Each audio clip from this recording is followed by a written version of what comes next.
أعوذ بالله من الشيطان الرجيم بسم الله الرحمن الرحيم الحمد لله الذي لا يبلغ مدحته الغائبون ولا يحصي نعماء العاتون ولا يعدي حقه المجتهدون الذي ليس لصفته حد محدود ولا نعت موجود ولا وقت معدود ولا أجل ممدود فطر الخلائق بقدرته ونشر الرياح برحمته الصلاة والسلام على الرسول المسدد المصطفى الأمجد المحمود الأحمد سيدنا ومولانا ومولى الكونين جد الحسن والحسين علي والقاسم محمد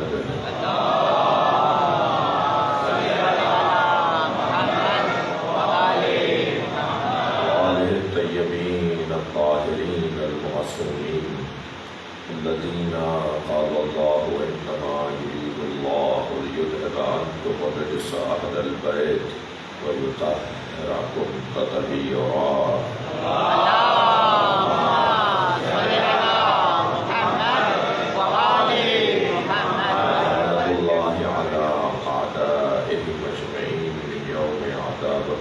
إلى قيام يوم الدين أما بعد قال الحكيم في القرآن الكريم بسم الله الرحمن الرحيم فالذين آمنوا به وعذروه ونصروه واتبعوا النور الذي أنزل معه أولئك هم المفلحون صلوات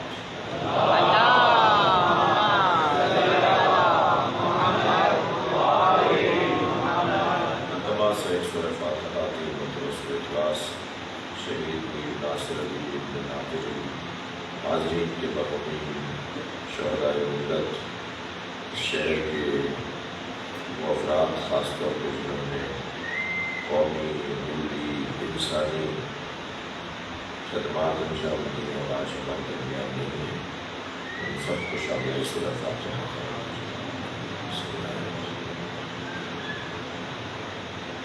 الرحمن الرحیم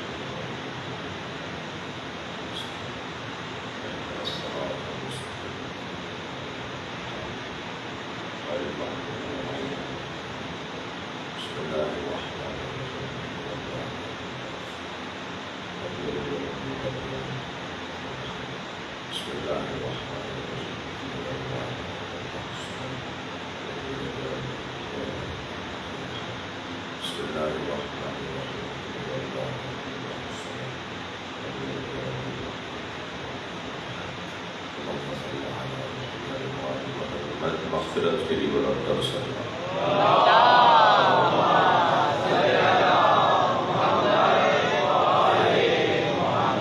اس سے بہتر سوال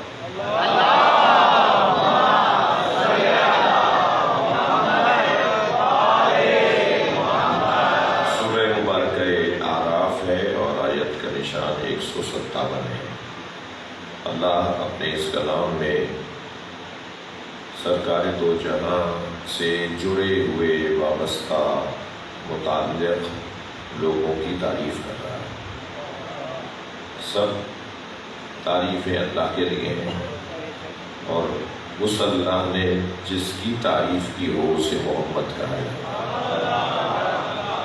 قرآن مجید عاشق و معشوق کی گفتگو کو کہا جاتا ہے۔ البتہ یہ طے کرنا مشکل ہے کہ عاشق اللہ ہے یا عاشق مصطفیٰ ہے۔ اس بحث کو اگر ایک جملے میں عرض کرنے کی کوشش کرو تو جب یہ احمد ہوتے ہیں تو عاشق ہوتے ہیں، جب محمد ہوتے ہیں تو معشوق ہوتے ہیں۔ صلوات پڑھنے محمد و آلہ۔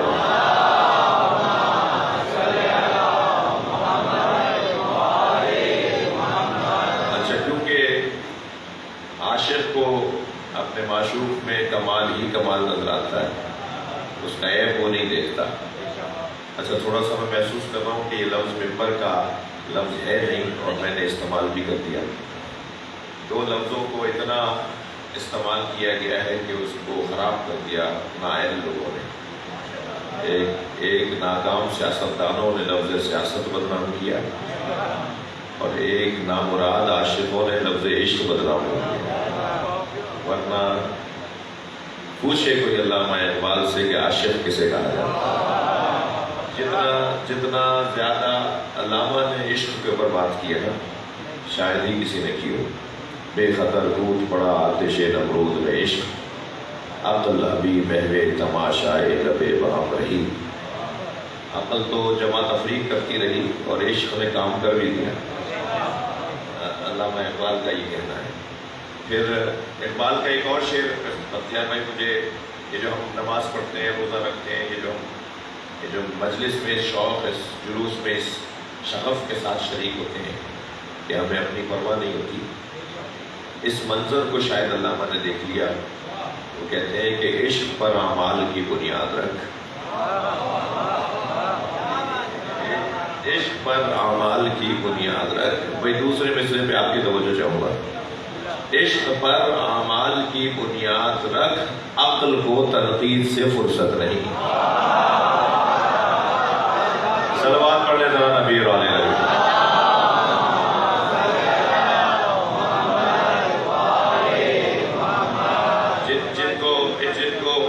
جن کی نمازیں عاشقانہ ہے نا ان کو نماز میں مزہ آتا ہے.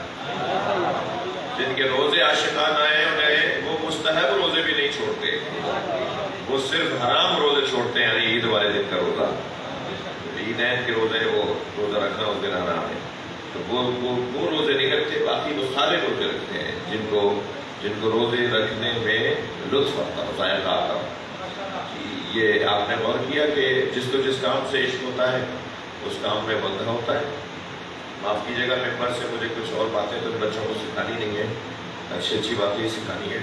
کبوتر باز دیکھا ہوگا نا آپ نے، اسے یہ بھی پرواہ نہیں ہوتی کہ میں چھت سے گر جاؤں گا، اس کی ساری توجہ اپنی کبوتر پہ ہوتی ہے.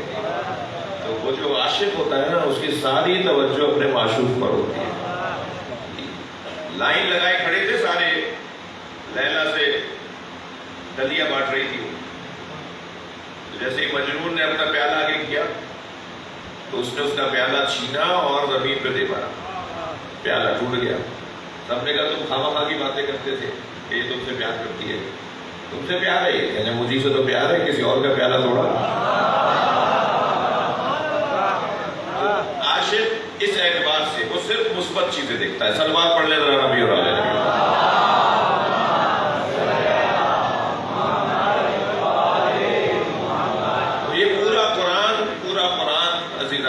عشق حقیقی. اچھا یہ بھی میں واضح کر دوں، اگرچہ اس وقت میں برابر کی تعداد جوانوں کی ہے اس لیے زیادہ ان سے بات کروں کہ عشق ایک ہی ہے، دو نہیں ہے. عشق مجازی اور حقیقی یہ خواہ اپنی تسلی کے لیے تقسیم کی ہوئی ہے. عشق دو نہیں ہے، عشق ایک ہی ہے، وہ ہے حقیقی عشق. اس لیے کہ توجہ چاہوں گا، عشق کون سا معشوق ہو سکتا ہے جسے پا لینے پہ ندامت نہ ہو؟ وہ یا اللہ ہے یا رسول اللہ ہے یا علی ہے، جس کے پا لینے کے بعد ندامت نہیں ہے. مجھے نہیں پتا کون کس کو مانتا ہے، مگر جو علی کو مانتے ہیں میں ان سے بات کر رہا ہوں. نہیں ہوتے اس لیے کہ علی کو مان لینے سے ندامت نہیں، اطمینان قلب نصیب ہوتا ہے.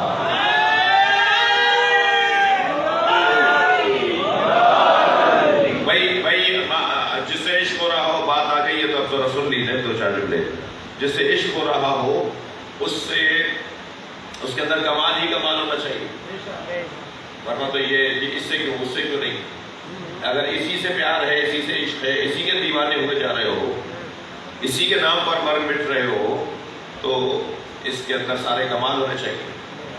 کمالات کو اگر تصور کریں، دقت چاہوں گا، کمالات کو اگر تصور کریں تو کمالات 5 عنوانوں میں کم سے کم تقسیم کیے جا سکتے ہیں. سب سے پہلا عنوان علم ہے. جی کسی جاہل سے اگر پیار ہو جائے گا تو قدم قدم پر ندامت ہے، قدم قدم پر پشیمانی ہے، بار بار گڑھن و جلن ہے کہ کیا ہم نے کر دیا. لیکن اگر کسی عالم سے پیار ہو جائے تو پھر بار بار اطمینان ہے، بار بار سکون ہے۔ کمال اور کسی سے جڑنے کے لیے میرے عزیزوں، میرے محترم سننے والوں، ایک عنوان علم کا ہے، اور بڑے اطمینان کے ساتھ کہہ سکتا ہوں، طالب علم ہوں، دعویٰ کرنے کا عادی نہیں ہوں، لیکن یہاں دعویٰ کر دیتا ہوں کہ کوئی مجھے ایک مثال دکھائے جو علی نے اس سے مسئلہ پوچھا، مولا علی نے کسی سے مسئلہ پوچھا ہو، ہاں پوچھا تو یا اللہ سے پوچھا یا نبی سے پوچھا۔ بعد از نبی میرے مولا علی نے کسی سے کوئی مسئلہ نہیں پوچھا، مگر 85 مثالیں دی جا سکتی ہیں کہ کس نے علی سے مسئلہ نہیں پوچھا۔ آتے تھے مولا کے پاس، بلکہ ایک بڑا نام ہے، میں نام لینے سے گریز کروں گا، بہت بڑا نام ہے۔ انہوں نے کہا کہ آپ ہر سوال کا جواب ایسے دیتے ہیں جیسے آپ کے لبوں پہ رکھا ہوا ہے، پہلے سے آپ کو پتا تھا کہ آپ سے پوچھا کیا جائے گا۔ تو حضرت نے فرمایا آپ کے ہاتھ میں انگلیاں کتنی ہیں؟ کہا 5 ہیں۔ حضرت نے فرمایا سوچ کے بتایا ہوتا ہے۔ کہا یہ ہاتھ مجھ پہ بہت واضح ہے، اس کے لیے سوچنے کی ضرورت نہیں ہے۔ مولا نے فرمایا جیسے یہ ہاتھ آپ پر روشن ہے، علی پر کائنات روشن ہے۔ صلوات پڑھے نبی کی ذات ہے۔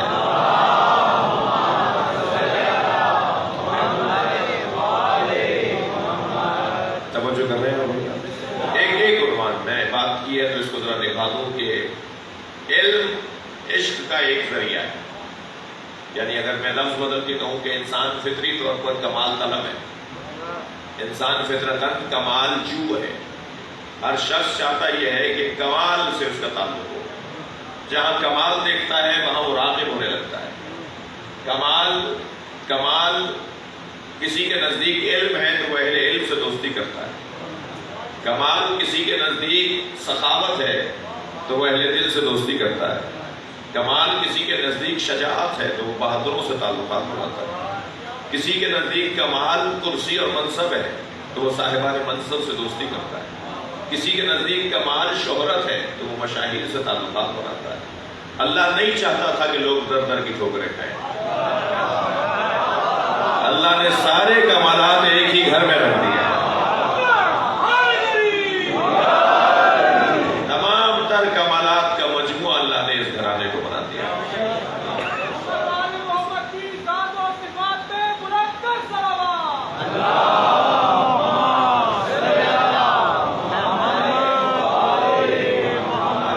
اگر کمال علم ہے تو ان سے بڑا عالم کوئی نہیں۔ جی مجلسی لوگ تشریف فرما ہے، تقنی رسول اللہ ضبطاً دقا، میرے مولا علی فرماتے ہیں مجھے رسول اللہ نے علم ایسے دیا جیسے پرندہ اپنے بچے کو دانا دیتا ہے۔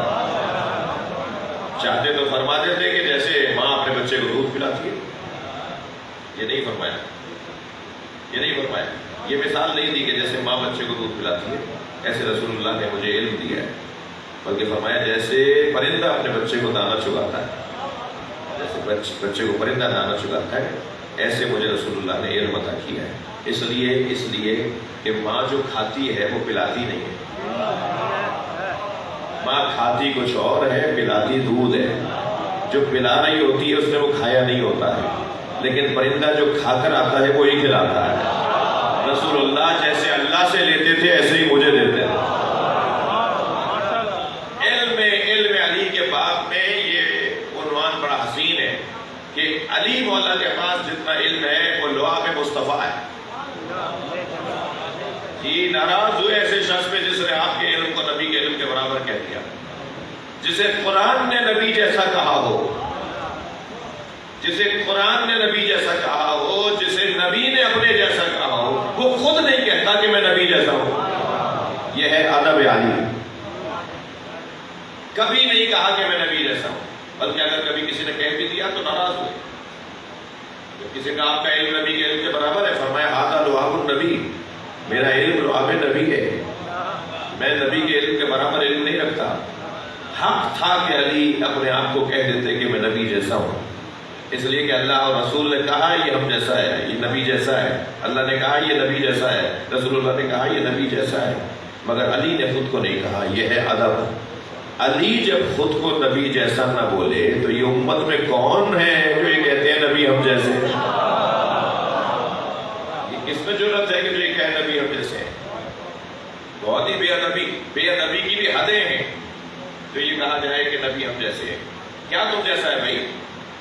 دو آنکھیں، دو پیر، دو ہاتھ، دو کان، بازاروں میں آمد و رفت، ازدواجی زندگی، بچے، کاروبار، لین دین، معاملات.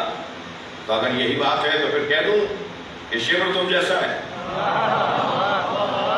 تم یزید جیسے ہو. تو آپ یقین جانیے ایسے لوگ بھی فوراً ناراض بھی ہو جاتے ہیں. مولانا کہاں شمر کہاں میں، کہاں یزید کہاں میں. تو پھر ان کو یہ جواب دیا جائے ہم بھی تو یہی سمجھا رہے ہیں، کہاں تم کہاں مصطفیٰ، کہاں تم کہاں علی. لہذا اللہ نے عظمتوں کا عنوان، سب سے پہلا عنوان علم کا عنوان کرا. اگر بات آ جائے شہرت کی کہ مشاہیر سے دوستی کرنے کا دل کرتا ہے، مشہور لوگوں سے ملنے کا دل کرتا ہے، ان کی طرف رغبت ہوتی ہے، تو ان سے زیادہ مشہور گھرانہ کوئی نہیں. جی ایام اعزاز گزر رہے ہیں، کچھ لمحے کے لیے امام حسین کی خدمت میں چلتے ہیں. سرکار تشریف فرما ہوئے ہیں، نبی مکرم کی محفل ہے، 3 سال کا سن و سال ہے، عمر حضرت کی 3 برس کی ہے ظاہری طور پہ جو تاریخ بتا رہی ہے. محفل نبی کی ہے، اصحاب کی انجمن ہے. سامنے سے امام حسین کو آتے ہوئے دیکھا. نبی نے دور سے آواز دے کر کہا مرحبا مرحبا یا زین السماوات والارضین، آؤ آؤ آسمانوں اور زمین کی زینت آؤ. اور امام حسین کے آنے پر دونوں ہاتھ پھیلا دیے اور اپنے بچے کو گلے سے لگائے.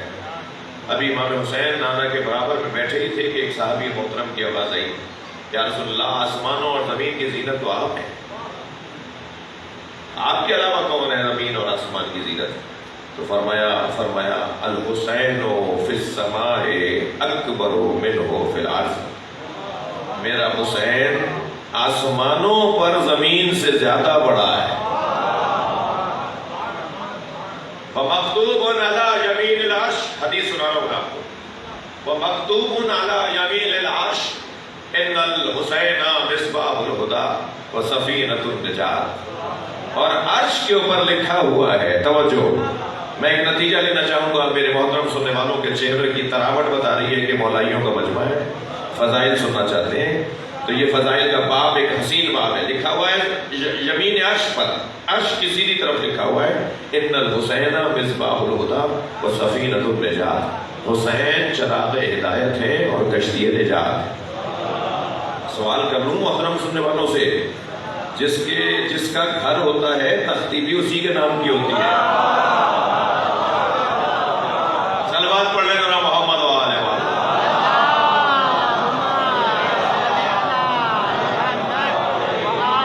عرش پر، اللہ کے عرش پر حسین کا نام لکھا ہے. جنہیں یہ سمجھ میں نہیں آ رہا کہ حسن و حسین جوانان اہل جنت کے سردار ہیں اور ان کے بابا ان سے بھی افضل ہے، اور وہاں بیٹے کا نام لکھا ہوا ہے، جنت کے دروازے پر بابا کا نام لکھا ہوا ہے.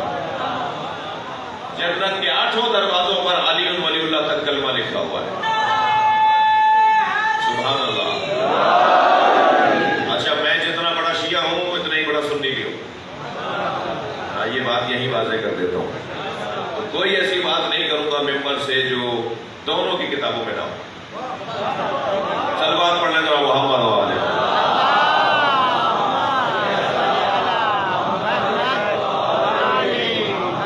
حدیث بھی وہ سناؤں گا جو دونوں کتابوں میں.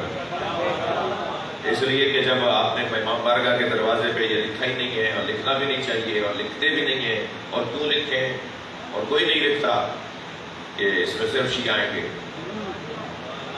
امام بارگاہ تو امام حسین کا خیمہ ہے، ہر آنے والے حر کے لیے کھلا ہوا ہے، کسی پر کوئی پابندی نہیں. اور پھر سنی تو ہماری جان ہے، ہم تو ہندوؤں کو بھی دعوت دیتے ہیں کہ امام بارگاہ میں آ جاؤ. ہماری طرف سے کوئی رکاوٹ نہیں ہے کہ عیسائی امام بارگاہ میں نہ آئے گا. جو آنا چاہتا ہے وہ آ سکتا ہے. یہ محبتوں کا رشتہ ہے، عقیدتوں کا مسئلہ ہے. یہ کوئی ہماری ملکیت نہیں ہے. شیعہ حضرات ذرا کان کھول کے سنیں، شیعہ امام حسین کی عزاداری کے مالک نہیں ہیں، شیعہ امام حسین کی عزاداری کے نوکر ہیں، اور نوکروں کو اپنی اوقات میں رہنا چاہیے.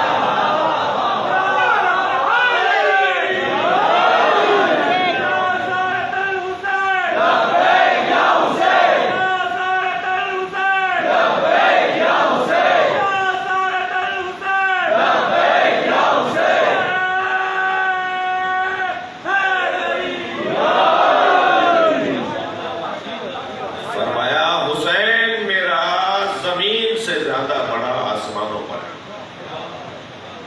میں نے بات کی تھی شہرت کی کہ مشاہیر سے تعلقات، مشہور لوگوں سے ملاقاتیں، یہ انسان کا شوق ہے فطری، جو مشہور ہوتا ہے، جو زیادہ جس کو پہچانا جاتا ہے، دل کرتا ہے اس سے جا کے ہم بھی ہاتھ ملا لیں، اس کے ساتھ جا کے ہم بھی آج کے زمانے میں سیلفی کھینچوائیں۔ تو یہ کیفیت ہوتی ہے نا۔ تو اگر بات مشہوری کی ہے اور شہرت کی ہے تو اس گھرانے سے زیادہ مشہور کوئی نہیں ہے۔ ہمارے حسین آسمانوں پر زمین سے زیادہ بڑا ہے۔ اچھا آقا صاحب، میں سوچ رہا تھا کہ اس حدیث کا کیا فلسفہ ہے، کیوں آسمانوں پر زمین سے زیادہ بڑے ہیں؟ شاید ایک سبب تو یہ ہے کہ آسمان کی مخلوق زمین کی مخلوق سے زیادہ ہے، اس لیے امام حسین آسمانوں پر زمین سے زیادہ بڑے ہیں۔ شاید اس وجہ سے کہ زمین پر تو مومن اور منافق دونوں ہیں، آسمانوں میں دوسری قسم نہیں پائی جاتی ہے۔ سلمان پڑھ لیں ذرا نبی اور آل نبی۔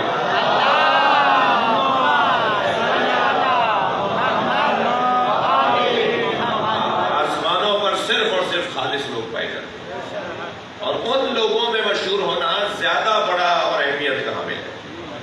یہ امام حسین، اور پھر زمین عرش پہ لکھا ہوا ہے حسین مصباح ہدایت ہیں اور کشتی نجات ہیں۔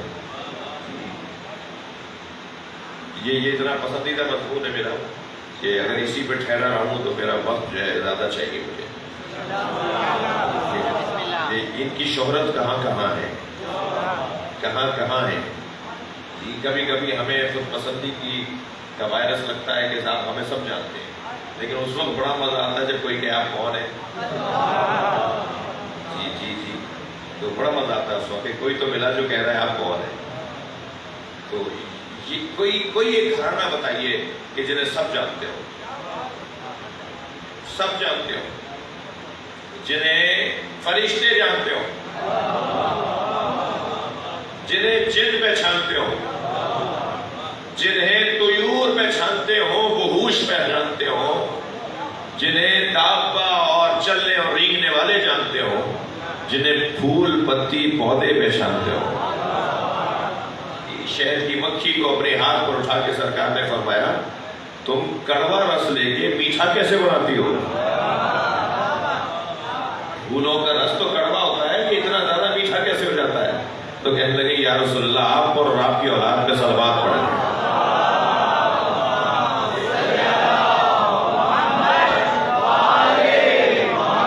کوئی فرشتوں سے پوچھے کہ زمین والوں میں کس کو جانتے ہو؟ تو فرشتے تو یہی کہیں گے، جیسے آپ میرے پاس مسجد پشاور آ رہا ہوں تو مجھ سے کوئی کہتے پشاور جانے، پشاور میں کس کو جانتے ہیں؟ تو اگر کوئی فرشتوں سے پوچھے کہ زمین پر کس کو پہچانتے ہو تو فرشتے کہیں گے ہمیں تو ایک ہی گھر زمین پر نظر آتا ہے، وہ علی و بطول کا گھر ہے۔ ہم تو جب بھی اللہ کی طرف سے زمین پر اترے ہیں اسی گھر میں گئے ہیں اور وہیں سے کچھ کھا پی کے واپس آئے ہیں۔ واحد گھر ہے، واحد قبیلہ ہے، واحد گھرانہ ہے جو شہرت میں جس کی کیفیت یہ ہے کہ ہر مخلوق جسے پہچانتی ہو۔ سرکار کی خدمت میں بیٹھے ہوئے جبریل امین، توجہ چاہوں گا، کیا نبی مکرم کا مزاج معلّہ ہوا کہ فرمایا یا جبریل کم عمرک، جبریل تمہاری عمر کتنی ہے؟ بلال تمہاری عمر کتنی ہے؟ تو بتا دو تمہاری عمر کتنی ہے؟ 10 سال۔ تمہاری عمر کتنی ہے؟ 7 سال۔ یہ بچے جانتے ہیں عمر بولتے ہیں، جن کا تلفظ ہی ٹھیک نہیں ہے وہ پورا مسلک لیے پھر رہے ہیں۔ انہیں بچوں کو پتہ ہے عمر بولتے ہیں۔ یا جبریل کم عمرک، جبریل تمہاری عمر کتنی ہے؟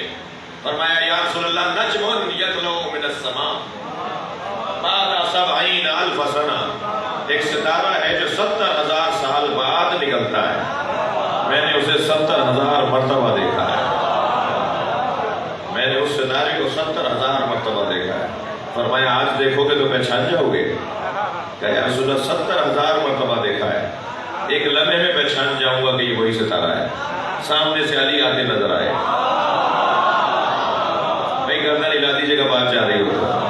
مولا نے آواز دے کر کہا یا علی خذ الامامۃ عن جبہتک، علی اپنا امامہ اپنی پیشانی سے اوپر کرو۔ علی مولا نے اپنا ماما اپنی پیشانی سے اوپر کیا، جبریل کھڑے ہو گئے، حاضر نجم الندی. یہ جو علی کی پیشانی پہ نشان نظر آ رہا ہے، یہ وہی ستارہ ہے.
علم کی کیفیت اگر بیان ہو تو اتنا حسین مضمون ہے، بلکہ میں اپنی عقیدتوں کا اظہار کر رہا ہوں. جب مولا علی کے علم پر بات ہو نا تو اندر سے آواز آتی ہے علی آ گئے ہیں. سب سے زیادہ پسندیدہ مضمون علی کو بھی وہ علم ہے. علی ہر ایک کو عالم دیکھنا چاہتے ہیں، علی ہر ایک کو دانشور دیکھنا چاہتے ہیں. علی کے نام میں ہی اتنی تاثیر ہے کہ جو علی کے نام سے جڑ جائے اس کا دماغ بھی عالی ہو جاتا ہے، اس کی زندگیاں بھی عالی ہو جاتی ہیں. جس کے نام کی تاثیر ایسی ہے. 2 گھنٹے تک اگر گلاب بیچنے والے کی دکان پر بیٹھوں تو 4 گھنٹے تک میرے اندر سے گلاب کی خوشبو آتی ہے. یہ کیسے ممکن ہے؟ کوئی 70 سال سے علی علی کر رہا ہو، کوئی 100 سال سے، اور جو صدیوں سے علی علی پکار رہے ہوں، ان کے اندر بڑائی نہ آئے، بلندی نہ آئے، عظمت نہ آئے، وہ بزرگ نہ ہونے پائے. لہذا فٹوں سے قدوں کو نہیں ناپا جاتا، انچی ٹیپوں سے قدوں کو نہیں ناپا جاتا. بردباری سے، تحمل مزاجی سے، ہوشیاری سے، سمجھداری سے. سب سے پسندیدہ مضمون، مگر میں نے کیونکہ ایک بات کر دی ہے تو اسے پورا کروں. دوسرا عنوان شہرت، مشاہیر. تیسرا عنوان کرسی، صاحبان منصب، وزارتیں، ایسی کرسیاں کہ جن کے ہاتھ میں اختیار ہو. یہ میں نے کہا ہے، ایسی کرسیاں جن کے ہاتھ میں اختیار ہو. ہماری کرسیاں نہیں جو عوام کہتے ہیں کہ عوام بٹھاتی ہے،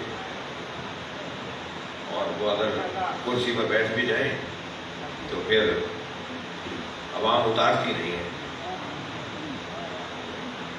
اور پھر اگر کرسی مل بھی جائے تو اس کرسی کا کتنا اختیار ہے. یہ پاکستان میں تو مجھے اس کی تشریح کی ضرورت ہی نہیں، سب پر ایسا واضح ہے یہ مفہوم. یہ کون سی کرسی ہے بھائی؟ یہ کون سی کرسی ہے؟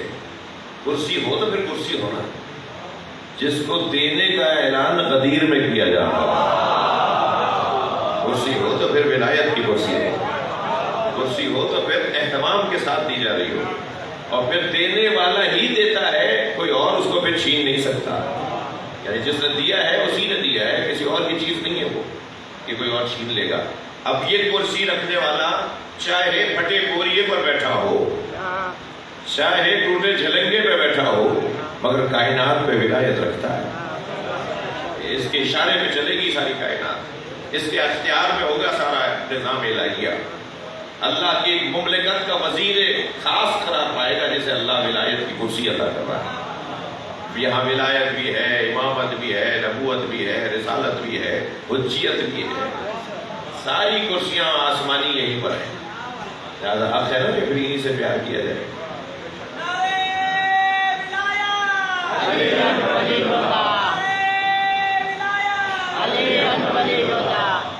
توجہ کر لیا آپ نے؟ تیسرا عنوان یہ. چوتھا عنوان سخاوت کا ہے، اور سخاوت تو اس گھرانے میں تمام ہے. ماں مانگنے والا ایک ہوتا ہے کیونکہ دینے والے 5 ہوتے ہیں تو 5 روٹیاں دیتے ہیں. یہ مانگنے والے کو دیکھ کر نہیں دیتے، یہ خود اپنے آپ کو دیکھ کے دیتے ہیں. جی عجیب سخاوت ہے. مسکینا یتیما واسیرا وَيُطْعِمُونَ الطَّعَامَ عَلَىٰ حُبِّهِ مِسْكِينًا يَتِيمًا وَأَسِيرًا. مسکین آیا تھا، مساکین نہیں. یتیم آیا تھا، یتامہ نہیں. اسیر آیا تھا، اسارا نہیں آئے تھے. ایک روٹی دے دیتے اس کا بھی پیٹ بھر جاتا، مگر انہوں نے 5 روٹیاں دی ہیں. اعلان کیا ہے. مانگنے والے نے کب کہا تھا کہ مجھے علی کی روٹی چاہیے؟ دروازے پر مانگ رہا ہے، جتنے رہتے ہیں سب عطا کریں گے. دریا دلی عطا کا خاص انداز. اور اس گھرانے کی عطا، بعض لوگ کہتے ہیں جی ملتا کیا ہے جو آپ مانگتے ہیں؟ ہم نے کہا اگر نہ مل رہا ہوتا تو مجمع کم ہو جانا چاہیے تھا. یہ اہل بیت کے دروازے پہ مجمع کا پڑھنا بتا رہا ہے کہ یہاں ملتا ہے. ذرا غلط فہمی دور کی جائے کہ یہاں مانگنے والے، آنے والے زمین کے ٹکڑے مانگنے نہیں آتے. یہاں اہل بیت کے دروازے پہ آنے والے پلاٹ اور فلیٹ مانگنے نہیں آتے، گاڑیاں اور بنگلے مانگنے نہیں آتے. ایک ایسی دولت مانگنے آتے ہیں جو ہو تو سب کچھ ہے، جو نہ ہو تو کچھ بھی نہیں ہے. اور وہ ہے اطمینان قلب، وہ ہے سکون قلب، وہ ہے ذہنی سکون. میں دعویٰ نہیں کر رہا طالب علم ہوں، مگر اتنا اطمینان کے ساتھ ضرور کہہ رہا ہوں کہ حسین پہ رونے والے لوگوں میں نفسیاتی بیمار کم ہوتے ہیں. آپ ذرا تحقیق کر لیجیے نفسیاتی ہاسپٹلوں میں جا کے. مولا حسین پہ رونے والے لوگ، اہل بیت سے جڑے ہوئے لوگ، اہل بیت کو بار بار یاد کرنے والے لوگ، ان کے ہاں ذہنی تناؤ نہیں ہوتا. جو قوم روتی ہے نا، وہ روتی ہی اس لیے ہے کہ اسے بڑی پریشانیاں سنائی جا رہی ہوتی ہیں. دقت چاہوں گا کچھ کہہ رہا ہوں. امام حسین پہ رونے والے روتے اس لیے کہ انہیں بڑی پریشانیاں سنائی جا رہی ہوتی ہیں، بڑے مصائب سنائے جا رہے ہوتے ہیں، بڑی تکلیفوں کا ان کو بیان سنایا جا رہا ہوتا ہے. اور جو بھی بڑی تکلیف اپنے ذہن میں بٹھا لے پھر چھوٹی تکلیف رہتی ہی نہیں. یہ قاعدہ، یہ فارمولہ ہے. ہمیشہ پریشانیوں میں بڑی پریشانی سوچو، تنگیوں میں اپنے سے کمتر اور اپنے سے زیادہ پریشان کو سوچو. تاکہ بھائی اگر میرے پاس میری گاڑی چھن گئی ہے تو اس کے پاس میرا بھی تو دوست ہے، وہ میرے ہی تو بھائی ہے، وہ اس کے پاس تو گاڑی پہلے بھی نہیں تھی، تو بغیر گاڑی کے تو وہ پہلے سے ہی کام زندگی گزارا. میرے گھر پر اگر قبضہ ہو گیا ہے اور پریشانی بڑھ گئی ہے تو میرا سگا بھائی بھی تو ہے، اس کے پاس تو اتنا بھی گھر نہیں ہے. تو یہ جو گفتگو ہے، یہ جو اہل بیت کے مسائل، اہل بیت کی جو ان کے پر علام آئے، ان کو سننے والوں کی کیفیت ہی کچھ اور ہے. اطمینان، سکون. بہت بڑی تعداد میں دنیا میں اہل بیت سے محبت کر پائے رہتے ہیں، مگر عزیزان گرامی اس انداز سے جینے والوں کا رنگ ہی کچھ اور ہے. سب سے بڑی دولت اطمینان قلب کی دولت ہے، سب سے بڑی دولت ہے. جی کیا فائدہ اس 10 لاکھ روپے کی تنخواہ کا جس کے بعد نیند ہی نہ آتی ہو. اور کتنی اچھی نوکری ہے اس ٹھیلے لگانے والے کی، جو ٹھیلا کھڑا کر کے بڑے خراٹوں کی نیند لیتا ہے، بڑے سکون سے سوتا ہے، اس لیے کہ اس نے کسی کا حساب دینا ہی نہیں تو اسے نیند کیوں نہ آئے. لیکن جسے حساب ہی حساب دینا ہے اسے نیند کیوں آئے؟ اس کو تو نفسیاتی بیمار ہونا چاہیے، اسے تو پریشانی ہونی چاہیے. عزیزان گرامی بہت بڑی دولت ہے جسے ہم اہل بیت سے محبت کہتے ہیں. جی سخاوت، شجاعت کا عالم تو حسین باب ہے. یعنی اس گھر کا روشن ترین عنوان فضیلت اس گھر کی شجاعت ہے. میں ان بچوں سے پہلے بات کروں گا، جوانوں سے پہلے بات کروں گا، بزرگ بھی مجھے دعا دینے کے لیے سن لیں. سب سے کمر شکن جو صفت انسان کی زندگی میں اس کے تمام کاموں پر رکاوٹ بنتی ہے، قدم قدم پر وہ کمزوری رکاوٹ بنتی ہے، وہ ہے بزدلی. بزدلی، ڈرپوک ہونا، ڈرنا، بااعتماد نہ ہونا. یہ جو 7 سال تک کے بچے کو مارنے سے منع کیا ہے کہ ماں باپ تنگ ہوتے رہیں، الجھتے رہیں، اٹھتے رہیں، جلتے رہیں، مگر تھپڑ نہ ماریں. 7 سال تک کے بچے کو منع کیا ہے، اللہ نہ کرے یہ سن نہ لے گئی، جا کے یہی حدیث سنائیں گے ساری مجلس میں، یہی ان کے سمجھ میں آئے گی کہ ہمارے لیے بول رہے تھے کہ 7 سال تک مارنا نہیں چاہیے۔ تو یہ جو 7 سال تک بادشاہ ہے نا، معصوم نے فرمایا یہ بادشاہ ہے، 7 سال کے بعد یہ وزیر ہے، پھر 7 سال کے بعد یعنی دوسرے 7 سال 14 سے 21 سال تک دورانی ہے، پھر یہ غلام ہے۔ تو یہ جو پہلے 5-7 سال ہیں کہ بادشاہی کے، تو کسی کی مجال ہے کہ بادشاہ کو تھپڑ مارے؟ بادشاہ کو تو کوئی بھی تھپڑ مملکت میں نہیں مار سکتا۔ تو اس بچے کو جو مارنے سے روکا گیا ہے اس کا ایک بہت بڑا سبب ہے، اور سبب یہی ہے کہ اس کے اندر اللہ نے کچھ صلاحیتیں رکھی ہیں جو تھپڑ لگنے سے جھڑ جائیں گی، جو نہ اسے پتا ہوگی نہ مارنے والے کو پتا۔ ممکن ہے یہ 80 سال کی عمر میں کسی ایک ایسی کیفیت سے گزرتا جس میں وہ صلاحیت کام آتی جو آپ نے 7 سال کی عمر میں سے مار کر وہ صلاحیت ختم کر دی۔ لہٰذا آج کی جدید طب بھی یہی کہتی ہے، جدید میڈیکل سائنس بھی یہی کہتی ہے کہ بچوں کے ساتھ کیا رویہ ہونا چاہیے، اور 1400 سال پہلے میرے مولا نبی نے بھی یہی بتا دیا کہ بچوں کے ساتھ تمہارا کیا رویہ ہونا چاہیے۔ یہ صلاحیتیں جو لے کر آئے یہ انسان کے اندر ختم ہونے لگتی ہیں ایک بہت بڑی بیماری سے، اور وہ ہے بزدلی۔ بزدل انسان پیدائشی طور پر، بھئی ایک بات آئی ہے تو آپ برداشت کر لیجیے اس مضمون کو، پیدائشی طور پر انسان بزدل پیدا ہوتا ہے، مگر اسے بہادروں سے جوڑا گیا ہے تاکہ اس کی بزدلی ختم ہو، وہ اپنے اندر اپنی تربیت کے ذریعے سے شجاعت کو لے کر آئے، قصے سنے گا، واقعات سنے گا، قرآن پڑھے گا، حدیث پڑھے گا۔ کیوں کہتے ہو کہ خیبر نہ پڑھا کرو؟ کیوں کہتے ہو کہ خندق نہ پڑھا کرو؟ کیوں روکتے ہو تنقید کر کے کہ کب تک خیبر و خندق پڑھا جائے گا؟ جب تک بہادری میری ضرورت ہے تب تک خیبر و خندق پڑھا جائے گا، جب تک شجاعت ہماری ضرورت ہے اس وقت تک علی کی بہادری سنائی جائے گی۔ لہٰذا یہ اندر سے جو ایک کمزوری ہے اسے ختم کرنے کا کیا رستہ ہے، کیا ذریعہ ہے؟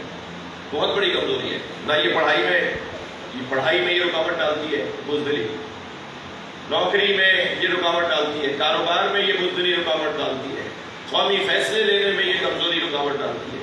قدم پر اس پرزے کی ضرورت ہے، قدم پر اس پیش کی ضرورت ہے، قدم پر اس چیز کی ضرورت ہے ہمیں، اور وہ ہے بہادری، شجاعت۔ اور یہ عنوان ایسا حسین عنوان ہے جو اہل بیت کے دروازے پہ ہمیں سب سے زیادہ بلند نظر آتا ہے۔ میرے مولا فرماتے ہیں اپنے لشکر سے سنو، یہ جو شام سے ایک لشکر آیا ہے یہ تمہارا دشمن نہیں ہے۔ تلواریں تیز کر رہے تھے، وہ باقاعدہ نیزے، بھالے، برچیاں لے کر آئے تھے علی گالوں کو مارنے کے لیے، مگر مولا نے فرمایا یہ تمہارا دشمن نہیں ہے۔ تو ایک شخص نے پوچھا مولا سے، مولا یہ ہمیں مارنے آئے، آپ فرما رہے ہیں ہمارا دشمن نہیں ہے؟ حضرت نے فرمایا نہیں، تمہارے اندر کا خوف تمہارا دشمن ہے، خوف نکال دو پھر کوئی تمہارا دشمن نہیں ہے۔ مولا فرماتے ہیں ان بچوں سے کہہ رہا ہوں کیا کریں کہ ڈر ہمارے ذہن سے نکل جائے، ڈرے ہی نہیں ہو۔ دیکھیں میں ڈرنے کی بات کر رہا ہوں، بے ادبی کی بات نہیں کر رہا، کہیں مجلس سے ہی کچھ اور لے کے نہیں چلے جائیں جی۔ نہ ڈرنے کی بات اور ہے، بدتمیزی کی بات اور ہے۔ بدتمیزی کی بات نہیں ہو رہی کہ ہم تو ڈرتے نہیں اپنے ابا سے، ہم تو ڈرتے نہیں اپنی ابا سے، اور مولانا ہی تو کہا ڈرو نہیں۔ میں ہرگز یہ نہیں کہہ رہا، خوف اور بات ہے، بچوں سے کہہ رہا ہوں خوف اور بات ہے، بے ادبی اور بدتمیزی اور بات ہے۔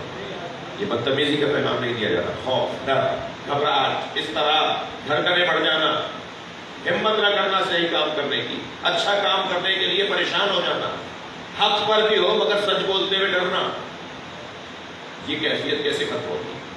مولا ایک فارمولہ دیتے ہیں، مولا علی فرماتے ہیں جس چیز سے تمہیں ڈر لگے وہی کام انجام دو، تمہارا خوف نکل جائے۔ اب سوچے ہر شخص کو ہر چیز، مختلف چیزوں سے ڈر لگتا ہے۔ میں چھوٹا تھا شاید اتنا ہوگا، مجھے قبرستان رات میں جاتے ہوئے ڈر لگتا ہے، تو سن لیا تھا ہم نے مولانا سے کہ جس چیز سے ڈر لگے مولا علی فرما رہے کوئی کام کرو، ہم رات 12 بجے چلے گئے قبرستان میں۔ اب کبھی ایسا محسوس ہو کہ یہاں سے کوئی مرحوم مغفور ہاتھ نکالے گے اور پیر پکڑ کے اندر کھینچ لیں گے، اور کبھی یہ خیال آئے کہ یہاں سے سانپ آ کے ڈسے گا، کبھی خیال آئے یہاں سے کتا آ کے پکڑے گا۔ ہمارے یہاں کے پرانے قبرستان اب تو کچھ حالات بہتر ہوئے ہیں، ورنہ تو قبرستان میں تو وہی جاتا تھا جو مرتا تھا، زندوں کو تو قبرستان جاتے میں خوف آتا تھا، پھر زبردستی پہنچاتے تھے قبرستان، یہ حالت تھی۔ تو بہرحال کو 4-6 دن بخار میں رہا، لیکن فائدہ ضرور ہوا اس کا۔ ایک صلوات پڑھیں محمد والے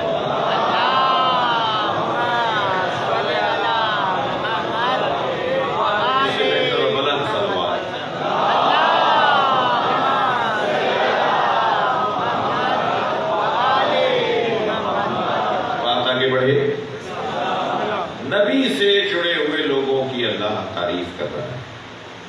رات کی مجلس بھی ہے، کل بھی میں آپ کی خدمت میں 2 جگہوں پر ہوں۔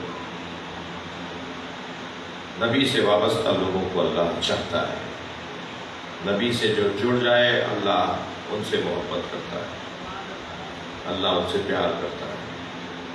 نبی محبوب کبریا نہیں ہے، یہ تو نبی کے لیے کوئی بہت بڑا مقام نہیں ہے۔ نبی سے جو پیار کرے وہ محبوب کبریا ہے، جو نبی سے محبت کرے وہ محبوب الہی ہے۔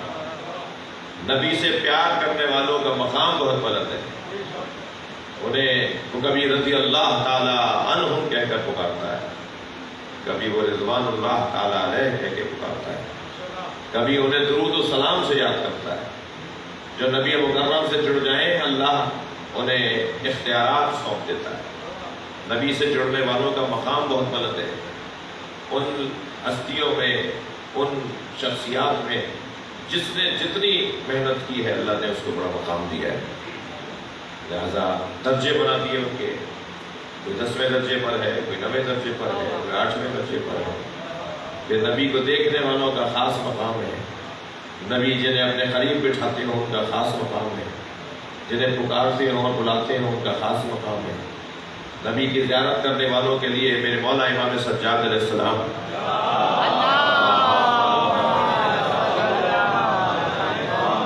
تعریفی کلمات ارشاد فرماتے ہیں۔ میرے مولا علی نبی کی زیارت کرنے والوں کو اچھے الفاظ میں یاد کرتے ہیں، ایسے ایسے بڑے بڑے نام جن کا تصور اور جن کی یادیں ہمیں اور بہتر انسان بنانے میں مدد کرتی ہوتی ہے، وہ نبی کے ساتھ جڑے ہوئے لوگ ہیں۔ ان میں ہی کچھ لوگوں کو اللہ نے اس انداز سے یاد کیا، والذین آمنوا بہ، وہ لوگ کہ جو میرے نبی پر ایمان لائے۔ نبی پر ایمان لانا آج آسان ہے، اس وقت میں کہ جب کوڑے کھانے پڑتے تھے اس وقت میں لانے والے کسی سمیہ اور یاسر سے پوچھا جائے کہ نبی پہ ایمان لانے کا کتنا بڑا مقام ہے۔ والذین آمنوا بہ بات کرو، اور وہ لوگ کہ جنہوں نے میرے نبی کی تعظیم کی۔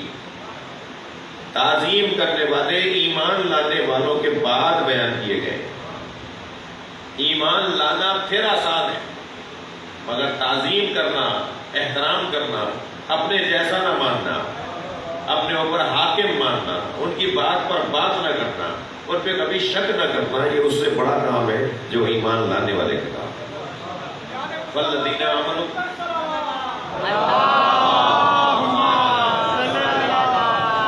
والذین آمنوا بہ کے بعد بات کرو، جو نبی کی تعظیم کرتے ہیں۔ تعظیم کرنے سے زیادہ مشکل کام وَنَصَرُوهُ، جو نبی کی مدد کرتے ہیں۔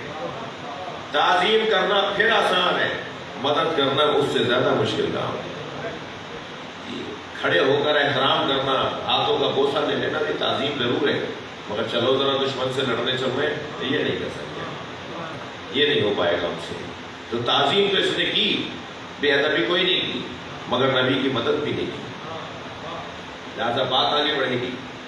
والذین آمنوا بہ وَعَذَّرُوهُ وَنَصَرُوهُ، اور پھر اس کے بعد ایک اور مشکل مرحلہ، وَاتَّبَعُوا النُّورَ الَّذِي أُنزِلَ مَعَهُ، ایمان، تعظیم، نصرت اور نبی کے ساتھ نازل ہونے والے نور کی اتباع۔ میں بہت زیادہ تفصیل میں جانے کی مجھے نہیں ضرورت ہے، مجھے نہیں لگتا ضرورت پڑے گی، میں نتیجے والی گفتگو کر دیتا ہوں۔ نبی پر ایمان لانا کتنا مشکل ہے، کوئی حضرت سمیہ اور یاسر سے پوچھے، بلال حبشی سے پوچھے، سلمان فارسی سے پوچھے، ابو ذر غفاری سے پوچھے، ان پہلے مسلمانوں سے پوچھے جنہوں نے نبی کے اوپر ایمان لائے تو انہیں کتنی مشکلات کا سامنا کرنا پڑا۔ مگر اس سے زیادہ مشکل کام تعظیم کرنا ہے، اس سے زیادہ مشکل کام مدد کرنا ہے، اس سے بھی زیادہ مشکل کام اور بھی ہے۔ اور وہ ہے کہ اس نور کی اتباع کریں جو نور نبی کے ساتھ نازل ہوا ہے.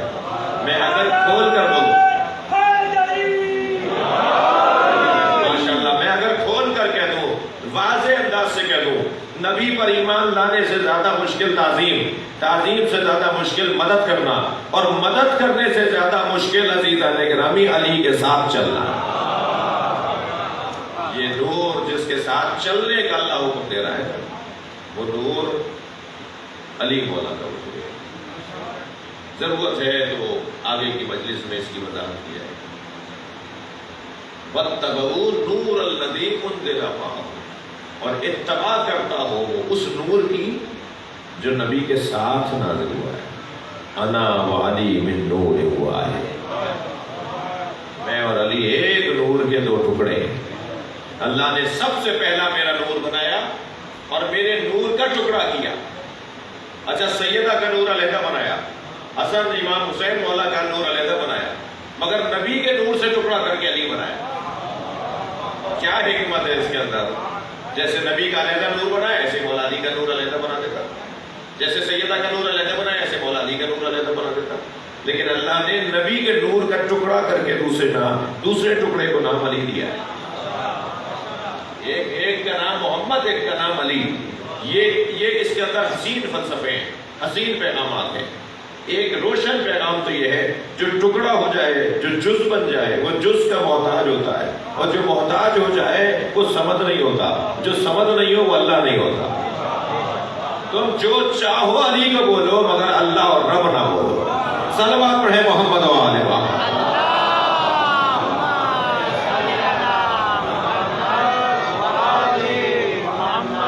اور پھر نبی کے ساتھ جوڑ دیا گیا، انا وعلی من نور واحد، انا وعلی ابوا هذه الامہ، میں اور علی اس امت کے دو باپ ہیں. میں اور علی ایسے ہیں جیسے سر اور بدن. علی میرا سر ہے اور میں علی کا دھڑ ہوں. کہ یا رسول اللہ، پہلے تو آپ نے فرمایا کہ مثل علی کا مثلی الراس من الجسد، میرے ساتھ علی کی نسبت ایسے ہے جیسے سر اور جسم کو. یہ کہہ کر سرکار خاموش ہو گئے. تو ایک صحابی محترم کی آواز آئی، یا رسول اللہ سر کون ہے اور بدن کون ہے؟ فرمایا علی میرا سر ہے. اور یاد رکھو کہ بدن ہمیشہ سر سے پہچانا جاتا ہے. تم مجھے جاننا چاہتے ہو تو میرے علی سے پیار کرو. ایک لمحہ کون کہتا ہے کہ غدیر میں 10 ہجری میں آ کر سرکار نے آخری زندگی کے لمحات میں آ کے من کنت مولا علی فہذا علی المولا کا اعلان کیا. ساری زندگی نبی بار بار بولتے. مجھے تو باقاعدہ اطمینان کے ساتھ یہ کہنے میں کوئی مشکل نہیں ہے کہ ساری زندگی نبی نے یا اللہ سمجھایا یا علی سمجھایا، یا توحید سمجھائی یا ولایت علی سمجھائی. کبھی نہیں ایسا ہوا کہ مولا علی کے بغیر نبی کی کوئی محفل مکمل ہوگی. ہمیشہ اللہ کی توحید اور اس توحید کو سمجھانے والا منصب ولایت علی، یہ نبی کی ساری زندگی کا کام رہا. میری مثال علی کے ساتھ ایسے ہے جیسے سر اور بدن، اور ہمیشہ سر سے بدن پہچانا جاتا ہے. تو مجھے جاننا چاہتے ہو تو میرے علی کو دیکھو. عزیزو، کمالات کا مجموعہ، اور اس میں ایک عنوان، ایک کمال کا عنوان حسن ظاہری. حسن، لوگ خوب رو اور خوش شکل اور حسین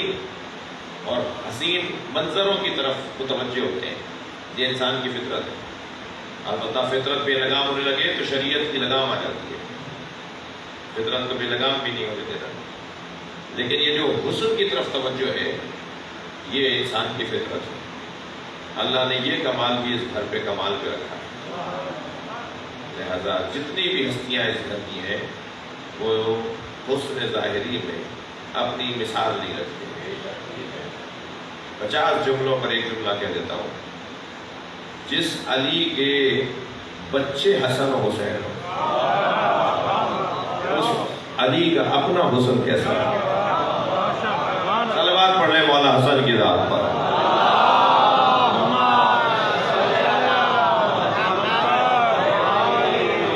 اور پہنچ گیا میں اپنے مجمع کو امام حسن کی بارگاہ میں لے کر پہنچ گیا. امام حسن مجتبیٰ نبی کے بڑے بیٹے، اور کیا عظمت ہے امام حسن کی کہ نام تو ہے ہی حسن، حسین تو چھوٹے حسن کو کہتے ہیں، حسین نام نہیں ہے۔ میں جو کہنا چاہ رہا ہوں وہی سمجھا جائے، حسین چھوٹے حسن کو کہا جاتا ہے، حسن اور چھوٹا حسن، جس کو ہم حسن اور چھوٹا حسن، چھوٹا حسن کی جگہ عربی میں کہیں گے حسین، یعنی اگر ہم اپنی زبان میں کہیں گے تو ہم کہیں گے حسن اور چھوٹا حسن، اور عربی میں کہیں گے تو حسن اور حسین۔ کیا کمال ہے امام حسن کا کہ اس گھر میں ہے ہی حسن، یا بڑا ہے یا چھوٹا ہے، دونوں حسن ہے۔ صلوات پڑھے محمد وآلہ۔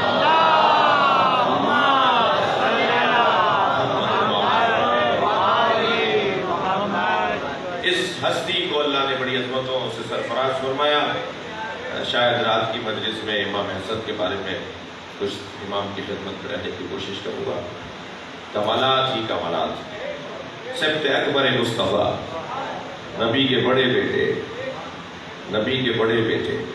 سنی شیعہ روایتوں میں ہے، کتابوں میں یہ روایت ہے کہ نبی نے فرمایا شکم سے لے کر سر تک میری شبیہ حسن ہے، اور شکم سے لے کر پیروں تک میری شبیہ حسین ہے۔ امام حسین کو نبی نے اپنے پیروں کی طرف شبیہ بنایا ہے، امام حسن کو اپنے چہرے کی طرف شبیہ بنایا ہے۔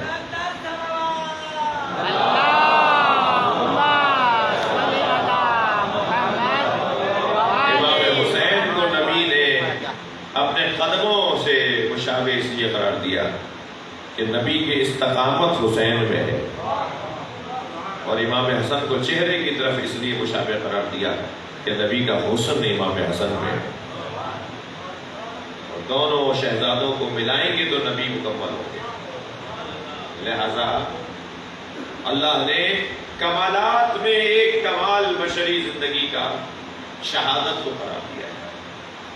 شہید اگر کوئی ہے تو وہ باکمال زندگی گزار کے جا رہا ہے، اس لیے تمام ائمہ اہل بیت شہید ہیں، تو نبی مکرم شہید کیوں نہیں؟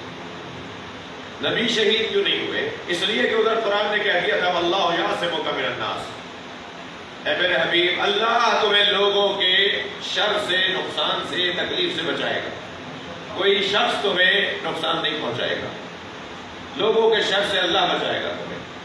تو نبی مکرم کو عام لوگوں کے شر سے اللہ نے بچانے کے لیے شہادت نہیں ملی، لیکن شہادت تو کمال ہے، لہذا حسن اور حسین کو اپنی ذات کا عنوان قرار دے دیا۔ تو امام حسن اور امام حسین کی شہادت نبی کی شہادت، اور دونوں بھائیوں کو دو ہی طریقے ہیں کسی کو مارنے کے، دنیا جو رائج ہے، دنیا جو کرتی ہے، ظالم جو کرتے ہیں، یا زہر دے کر مارتے ہیں یا گلا کاٹ کے مارتے ہیں۔ تو اگر دونوں بھائی خونی شہادت دیتے تو پھر ایک انداز شہادت کا باقی رہ جاتا ہے۔ تو ایک بھائی کو اللہ نے نبی سے مشابہ قرار دیا، ایک بھائی کو نبی سے مشابہ قرار دیا، ایک زہر کے ذریعے سے مارا جائے گا اور ایک تلوار کے ذریعے سے مارا جائے گا۔ شاہ محدث دہلوی رحمۃ اللہ علیہ کتاب لکھ ڈالتے ہیں صرف الشہادتین، یہ دو طرح کی شہادتوں کا راز کیا ہے، کیا راز ہے امام حسن کی شہادت میں، امام حسین کی شہادت میں؟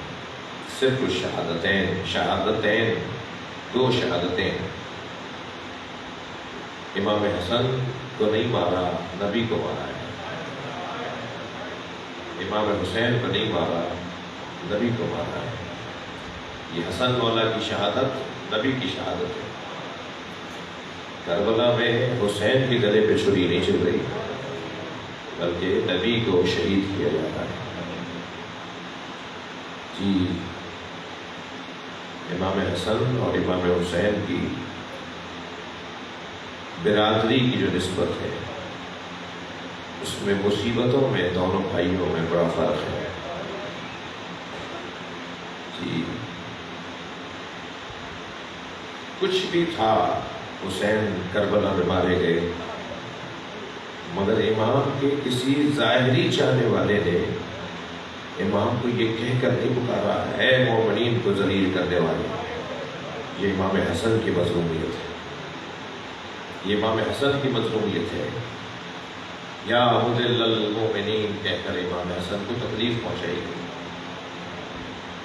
امام حسین کو بہت بے نظری سے مارا گیا، مگر کسی نے امام حسین کے نیچے سے مسلح نہیں کھینچا. یہ امام حسن کی مظلومیت ہے. امام حسین کی زوجہ جناب رباب تو سائے میں نہیں بیٹھتی تھی. حضرت اللہ امام حسین کا لاشا دھوپ میں دیکھ کر آئی تھی. جب تک زندہ رہی سائے میں نہیں بیٹھی، دھوپ میں بیٹھتی تھی. دھوپ جل جاتی تھی وہاں سے اٹھ کر وہاں بیٹھتی تھی جہاں دھوپ آ جاتی تھی. کبھی سائے میں نہیں بیٹھتی تھی جب تک زندہ رہی. 1 سال کچھ عرصہ زندہ رہی. جی سن و سال میں جناب زینب سے کم عمر تھی. ظاہری طور پر جناب رباب کی عمر اتنی نہیں تھی، مگر روئی بہت روئی. رو کر انہوں نے امام حسین کے غم میں اپنی زندگی کو تباہ کیا. دھوپ میں بیٹھ کر مرثیے لکھتی تھی. کبھی امام حسین یاد آ جاتے تھے تو امام حسین پہ مرثیہ لکھتی تھی. کبھی جناب علی اصغر یاد آ جاتے ہیں تو حضرت علی اصغر پہ سکینہ کو تو زندان شام پہ چھوڑ کر آئی. اجرکم اللہ اجرکم اللہ. ایک دن جناب علی اصغر کو یاد کر کے مرثیہ لکھ رہی تھی تو مرثیے میں لکھتی ہیں اے علی اصغر میں نے بہت بچے دیکھے جن کا دودھ چھڑایا جاتا ہے تو ان کا لاڈ اٹھایا جاتا ہے، مگر میں نے تجھ جیسا بچہ نہیں دیکھا جس کا تیر سے دودھ چھڑایا گیا. اجرکم اللہ اجرکم اللہ. جناب رباب کبھی سائے میں نہیں بیٹھے. ابو حمزہ صومالی کہتے ہیں امام سجاد کے صحابی ہیں، راوی ہیں تابعین میں سے.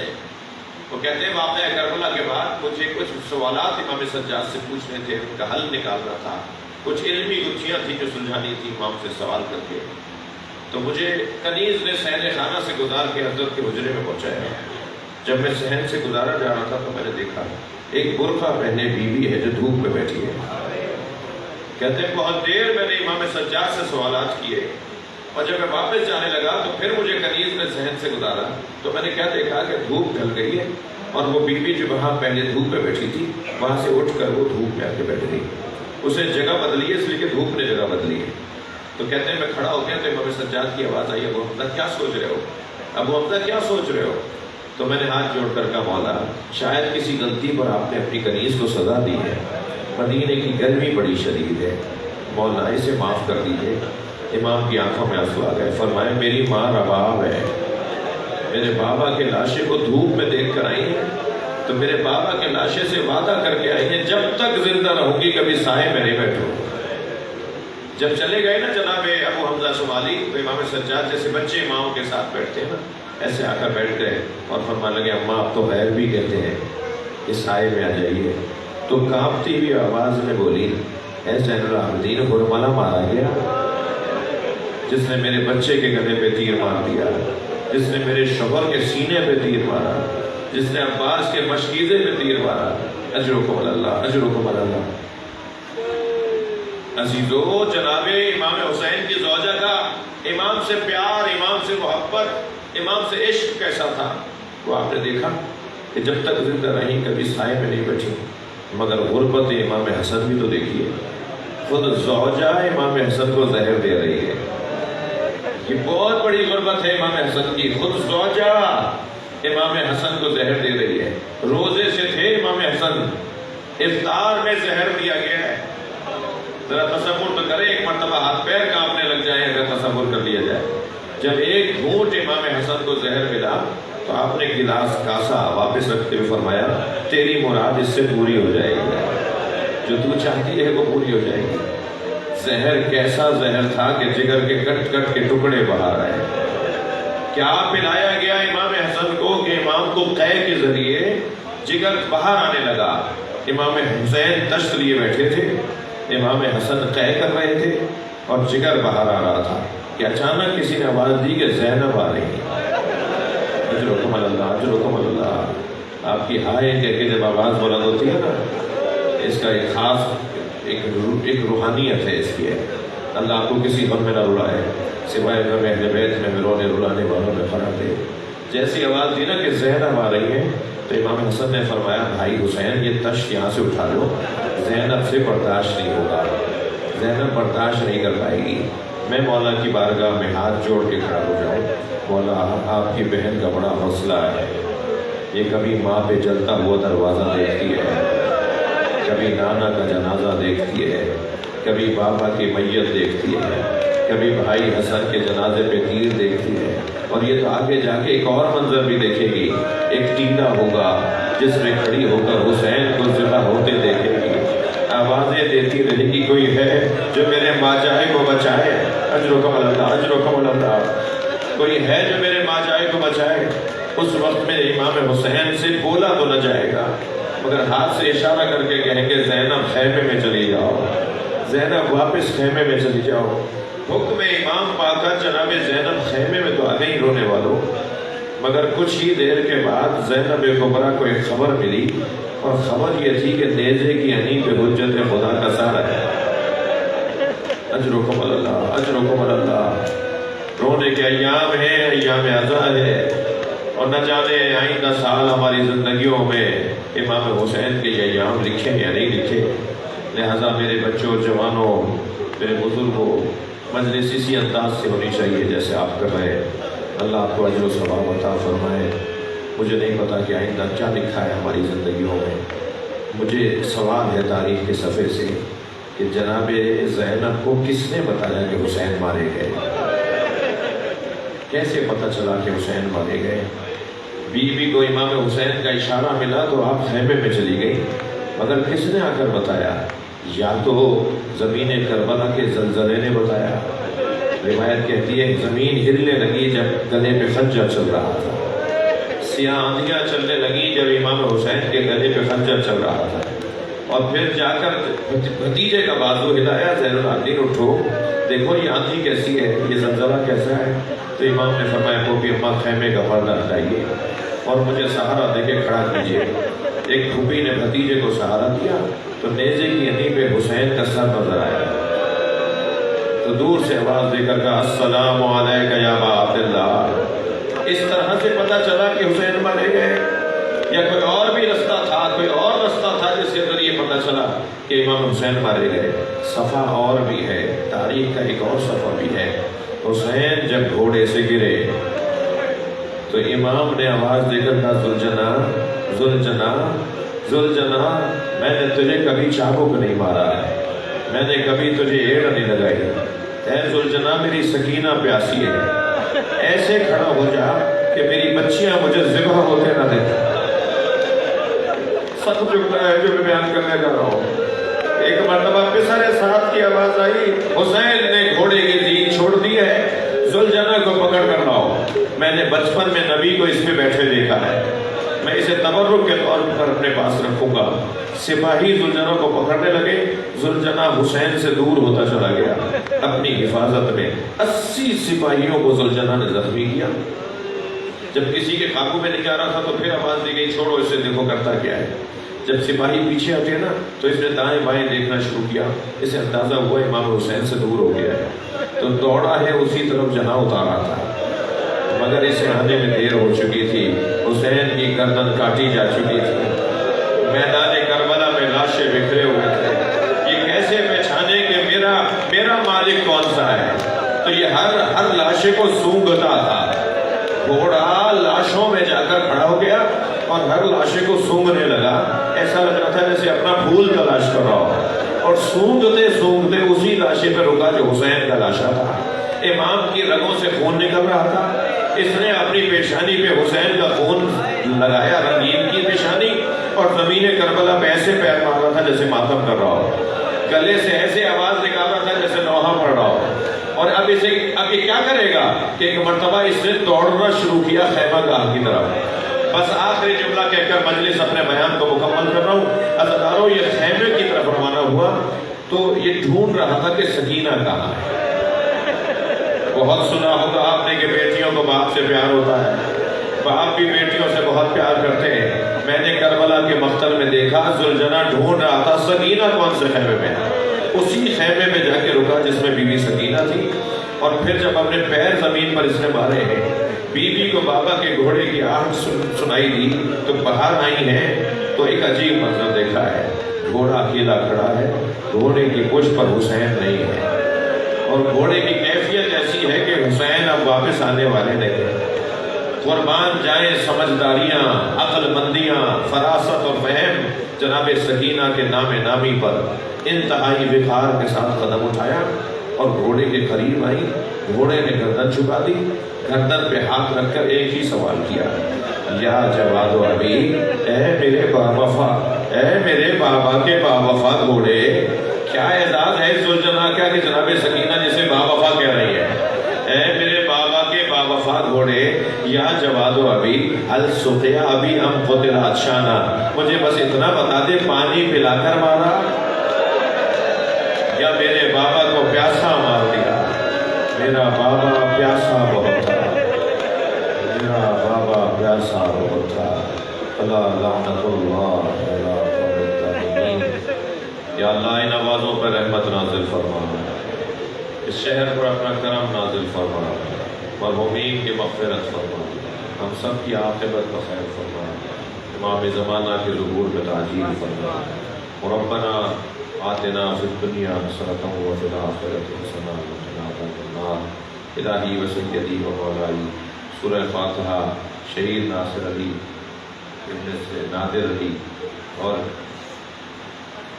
شہید ناصر علی میر ابن نادر علی اور اس گھر کے تمام مرحومین حاضرین کے مرحومین شہدائے ملت طویل الحقوق رحم اللہ منفر الفاتحہ۔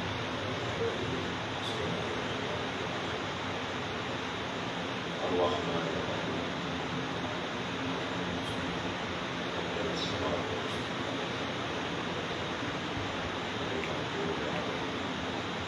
بسم اللہ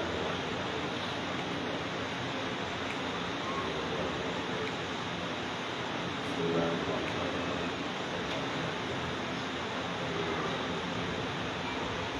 الرحیم۔